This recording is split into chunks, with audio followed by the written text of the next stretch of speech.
अब मैं आप लोगों को बताने जा रहा हूँ कक्षा 9वीं के सामाजिक विज्ञान के अगले अध्याय को बताने जा रहा हूँ। तो अगले अध्याय में आज हम पढ़ेंगे पालमपुर गांव की कहानी पढ़ेंगे। तो इसमें जितने भी प्रश्न हैं उन सारे प्रश्नों का उत्तर आपको मिल जाएगा। तो चलो देखते हैं। तो पहला प्रश्न क्या है, उत्पादन की आवश्यकता है। तो उत्पादन की आवश्यकता क्यों होता है, तो देखो श्रम है, पूंजी है, भौतिक पूंजी है और मानव पूंजी है। तो यहाँ पे श्रम, भूमि और पूंजी तीनों के लिए होता है। तो यहाँ पे कोई स्पष्ट ऑप्शन नहीं दिया है फिलहाल, तो इसका आंसर मैं रोक रहा हूँ। ठीक है, दूसरा देख लेते हैं। पालमपुर में गैर कृषि क्रियाएं हैं। तो गैर कृषि क्रियाएं क्या है, तो देखो यहाँ पे है परिवहन है, इसके बाद है दुकानदारी है और लघु विनिर्माण है। तो ये सभी के सभी क्या है, कृषि से संबंधित नहीं है, इसीलिए यहाँ पे तीनों के तीनों क्या होगा, गैर कृषि क्रियाएं लिखाएगा। ठीक है, तो यहाँ पे सभी को लेना है। इसके बाद भूमि मापने की इकाई, तो भूमि किससे मापते हैं, तो हम लोग कहते हैं ना हेक्टेयर, हेक्टेयर तो वही है भूमि मापने की इकाई। तो यहाँ पे क्या है, हेक्टेयर लेना है आपको। इसके बाद भारत में कृषि क्रांति का उदय तो ये हुआ था 1960 में।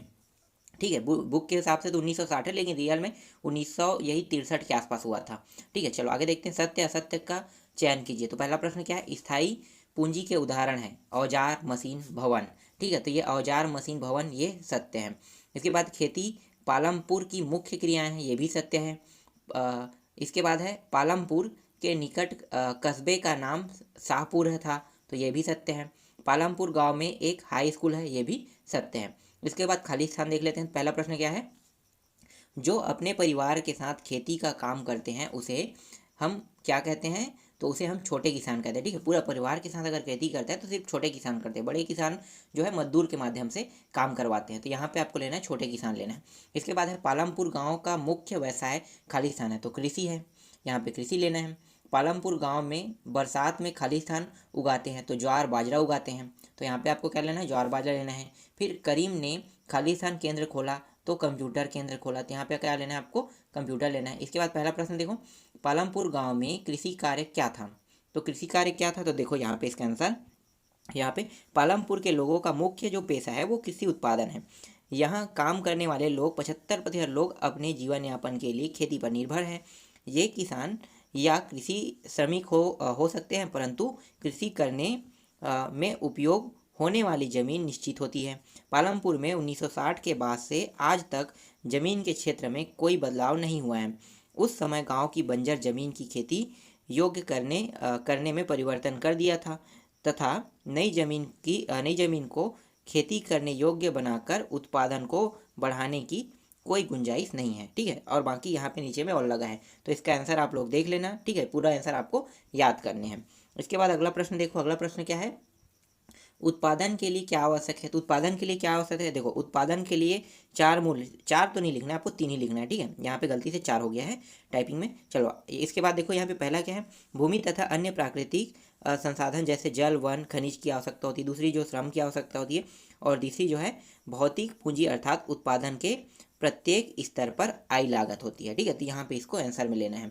चलो आगे देखते हैं। इसके बाद इसमें क्या है, हरित क्रांति क्या है। तो हरित क्रांति क्या है, तो देखो इसका आंसर, ठीक है ये है इसका आंसर, आप लोग इसे देख लेना, बहुत ही आसान प्रश्न है इसको। ठीक है, तो इसका आंसर आपको मिल गया हरित क्रांति का। आगे देखते हैं, कुटीर उद्योग क्या है। तो देखो कुटीर उद्योग क्या है, तो कुटीर उद्योग का आंसर देखो, यहाँ पे गाँव में गन्ना पेरने वाली मशीन लगी है। यह मशीनें बिजली से चलाई जाती है। किसान स्वयं उगाए तथा दूसरे से गन्ना खरीद कर गुड़ बनाते हैं और सहायपुर में व्यापारियों को बेचते हैं। तो ये इसका आंसर है। ठीक है, ये पालमपुर का है, इसीलिए यहाँ पे सहायपुर का नाम आया है। ठीक है, आगे देखो, तो देखो कच्चा माल क्या है, उन मूल द्रव्यों को कहते हैं जिनका उपयोग विविध शिल्पों में उत्पादन कार्य करने के लिए होता है। उदाहरण, चीनी मिल के लिए गन्ना, जैसे चीनी मिल के लिए गन्ना जो है वो क्या है, कच्चा माल है। वस्त्र उद्योग के लिए रुई जो है वो कच्चा माल है। कागज बनाने के लिए बांस जो है वो कच्चा माल है। ईख की छोई तथा सन और लोहे के कारखाने के लिए कच्चा जो है वो लोहा है। ठीक है, तो कच्चा माल आपको समझ में आ गया। चलो आगे देखते हैं। इसके बाद नेक्स्ट प्रश्न, अगला प्रश्न क्या है, अगला प्रश्न है पालमपुर गांव की कहानी का वर्णन कीजिए। तो कहानी का वर्णन करना मतलब हमें सारांश बताना है। ठीक है, तो देखो यहाँ पे सारांश मैं आपको दिखा देता हूँ, ये रहा सारांश। ठीक है, तो इस सारांश को पूरा देखना है आपको, पूरा याद करना है। तो ये पूरा का पूरा इसका सारांश है। ठीक है, ये पहला पैराग्राफ, दूसरा पैराग्राफ। अब मैं आपको दिखाता हूँ यहाँ पे अगले पैराग्राफ में भी दिखा देता हूँ। ठीक है, यहाँ पे देखो, ठीक है ये तीसरा पैराग्राफ, फिर चौथा पैराग्राफ, तो चार पैराग्राफ में है। तो ये चारों पैराग्राफ जो है इसके सारांश है। ठीक है, तो ये सभी को आपको याद करने हैं, आप पढ़ लेना, ऐसे भी याद हो जाता है पढ़ने के बाद। ठीक है, आगे देखो। इसके बाद क्या है, अगला प्रश्न है, उत्पादन के कौन कौन से कारक हैं।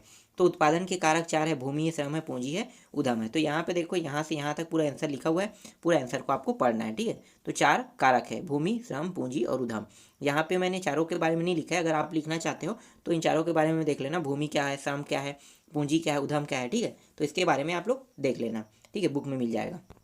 इसके बाद है अगला प्रश्न है, देखो यहाँ पे पूरा लगा हुआ, ठीक है। कृषि उत्पादन अर्थव्यवस्था रीढ़ होती है भारत में किसी सिंधु घाटी सभ्यता के दौर से की जाती है। 1960 के बाद कृषि क्षेत्र में हरित क्रांति के साथ नया दौर आया। 2007 में भारतीय अर्थव्यवस्था कृषि संबंधी कार्यों का घरेलू उत्पादन जीडीपी में 16.6% इसका हिस्सा था, ठीक है। इसके दो क्षेत्र है, प्राथमिक इकाई और सामान्य कृषि, ठीक है। तो इन दोनों को लिखना है, प्राथमिक इकाई में क्या क्या आता है और सामान्य कृषि में क्या आता है। तो ये क्या है, इसके आंसर है उत्पादन के उद्देश्य का, ठीक है, इसको आपको देखना है।